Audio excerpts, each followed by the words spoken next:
18 साल की मालविका आज 6 महीने बाद अस्पताल से अपने घर आ रही थी। 6 महीने पहले हुए एक भयानक एक्सीडेंट की वजह से वो पैरालाइज हो चुकी थी। मालविका सिर्फ सुन और बोल सकती थी, लेकिन बिस्तर से उठना अभी उसके लिए मुमकिन नहीं था। उसके पिता प्रकाश और उसकी माँ सुरेखा अपनी 10 साल की छोटी बेटी नैना के साथ मालविका को लेकर घर के लिए निकल पड़े थे। सभी बहुत खुश थे क्योंकि आज मालविका उनके साथ घर आ रही थी। हालांकि इस बात का दुख उन्हें जरूर था कि मालविका पहले की तरह अभी चल नहीं सकती, लेकिन उम्मीद थी कि जल्द ही वो अपने पैरों पर खड़ी हो जाएगी। घर पहुंचकर मालविका को उसके कमरे में बेड पर लिटा दिया गया। मालविका के बेड से थोड़ी दूर पर ही उसकी छोटी बहन नैना का भी बेड था।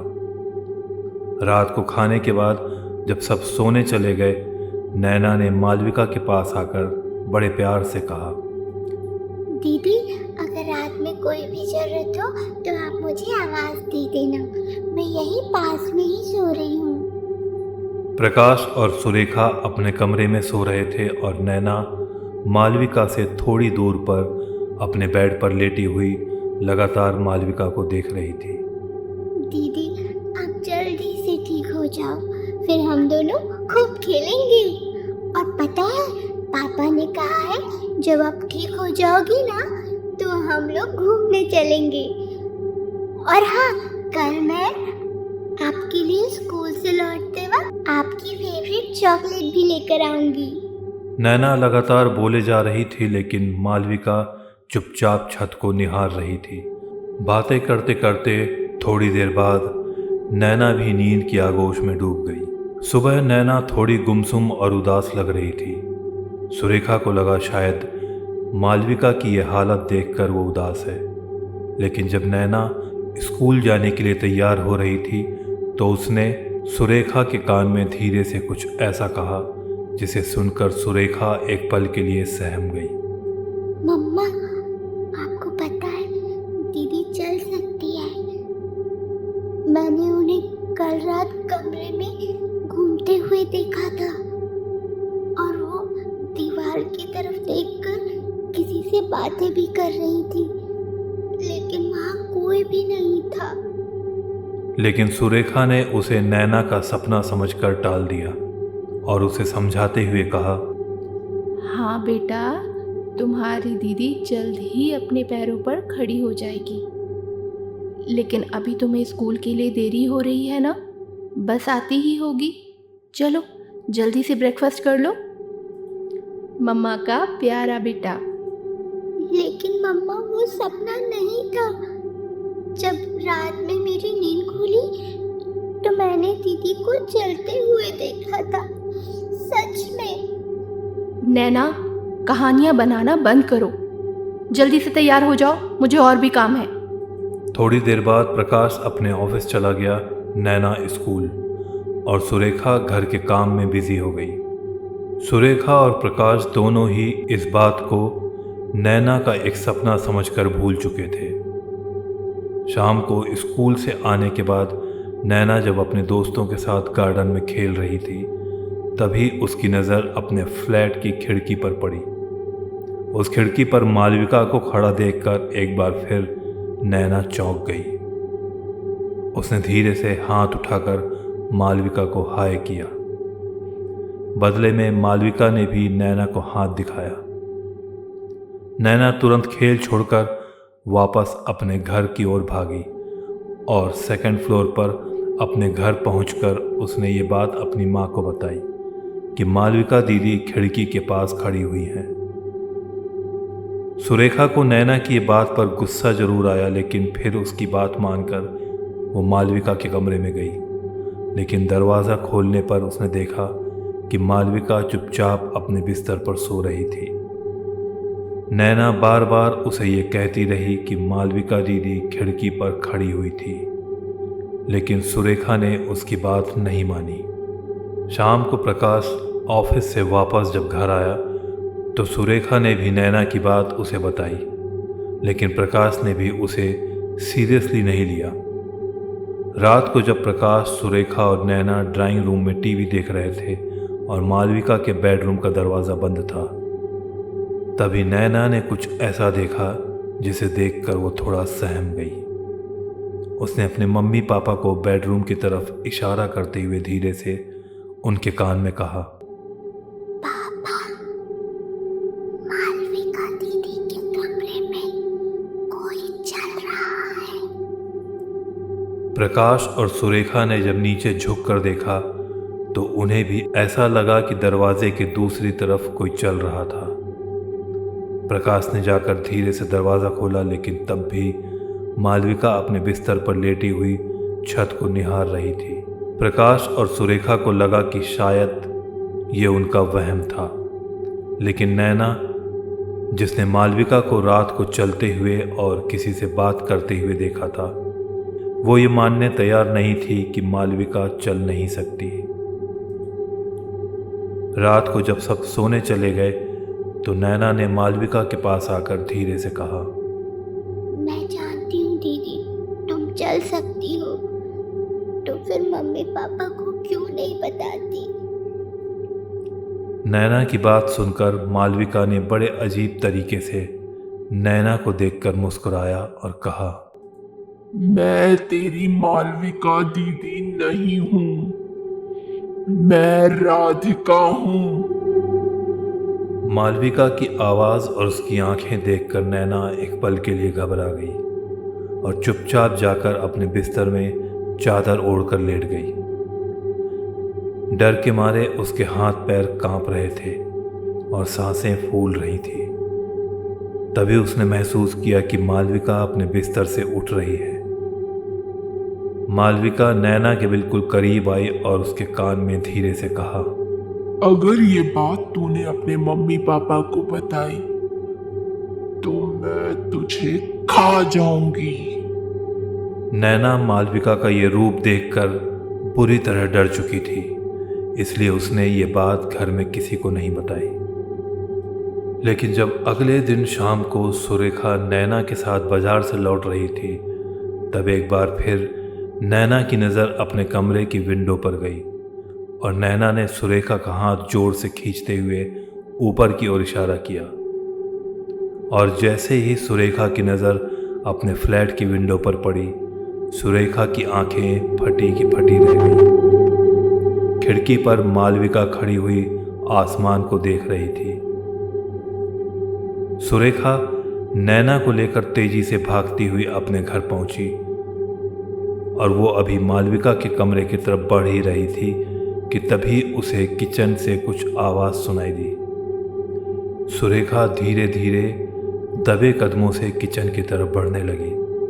किचन में पहुंचकर सुरेखा ने देखा फ्रिज का दरवाज़ा खुला हुआ था और मालविका ज़मीन पर बैठी हुई थी।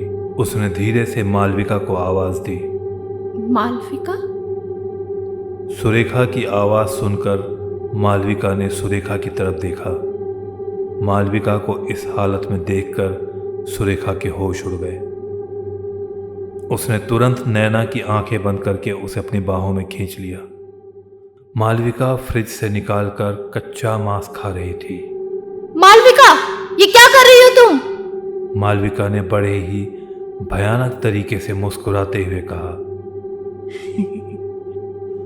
भूख लगी थी। और इतना कहते ही मालविका वहीं बेहोश हो गई।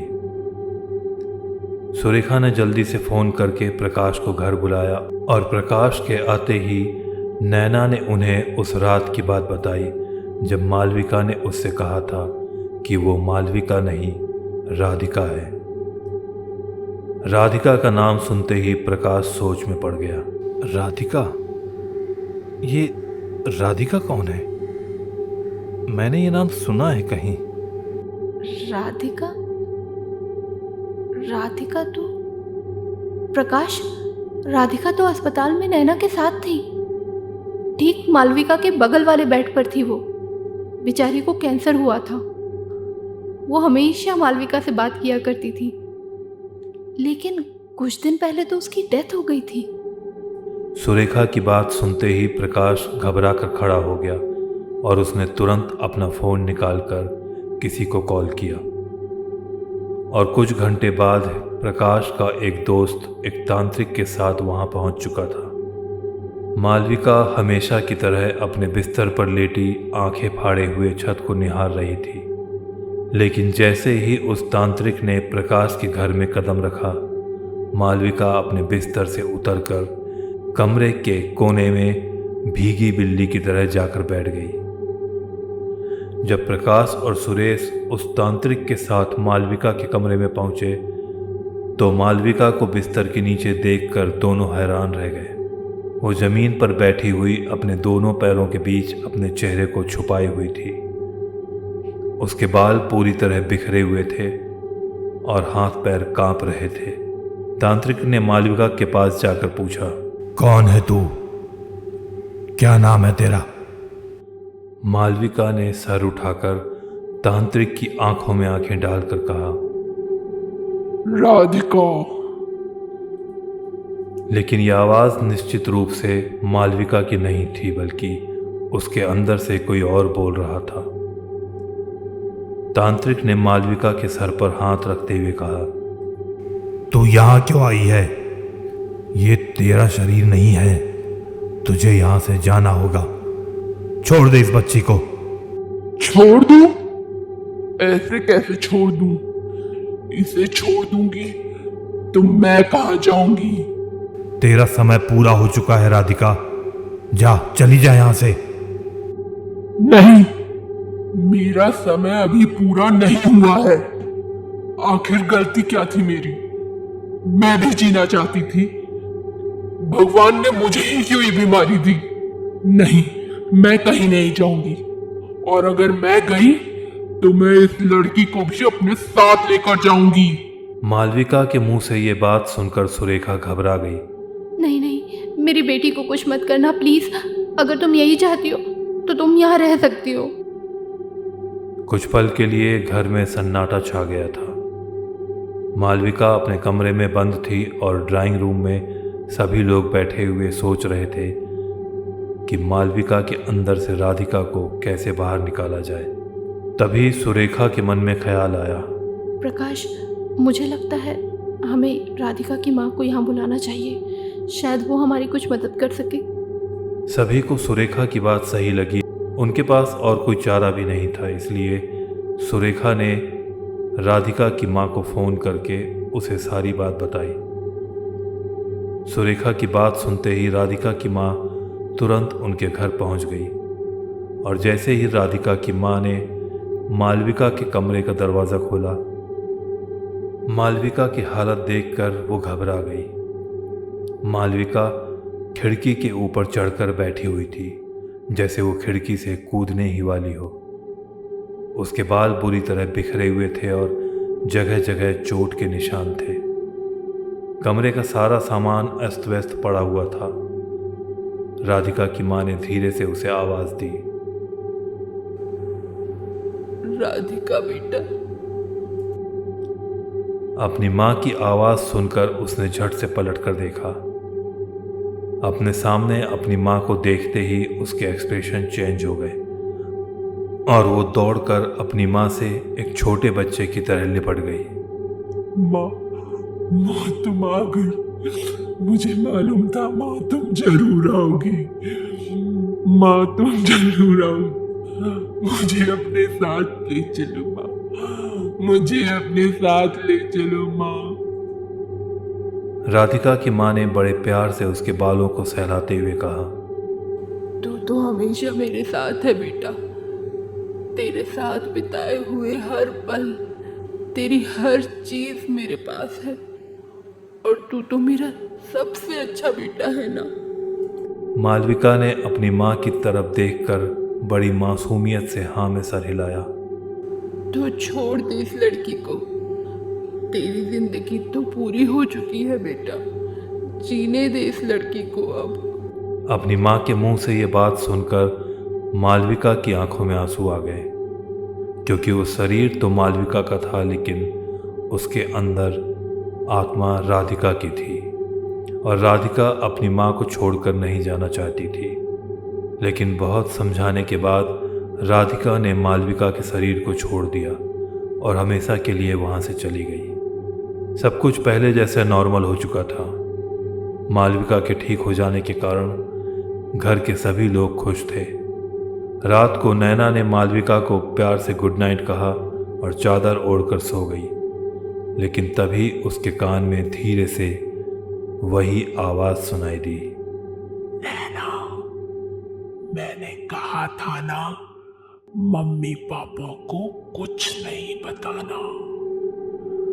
अब मैं तुझे कहाँ जाऊंगी?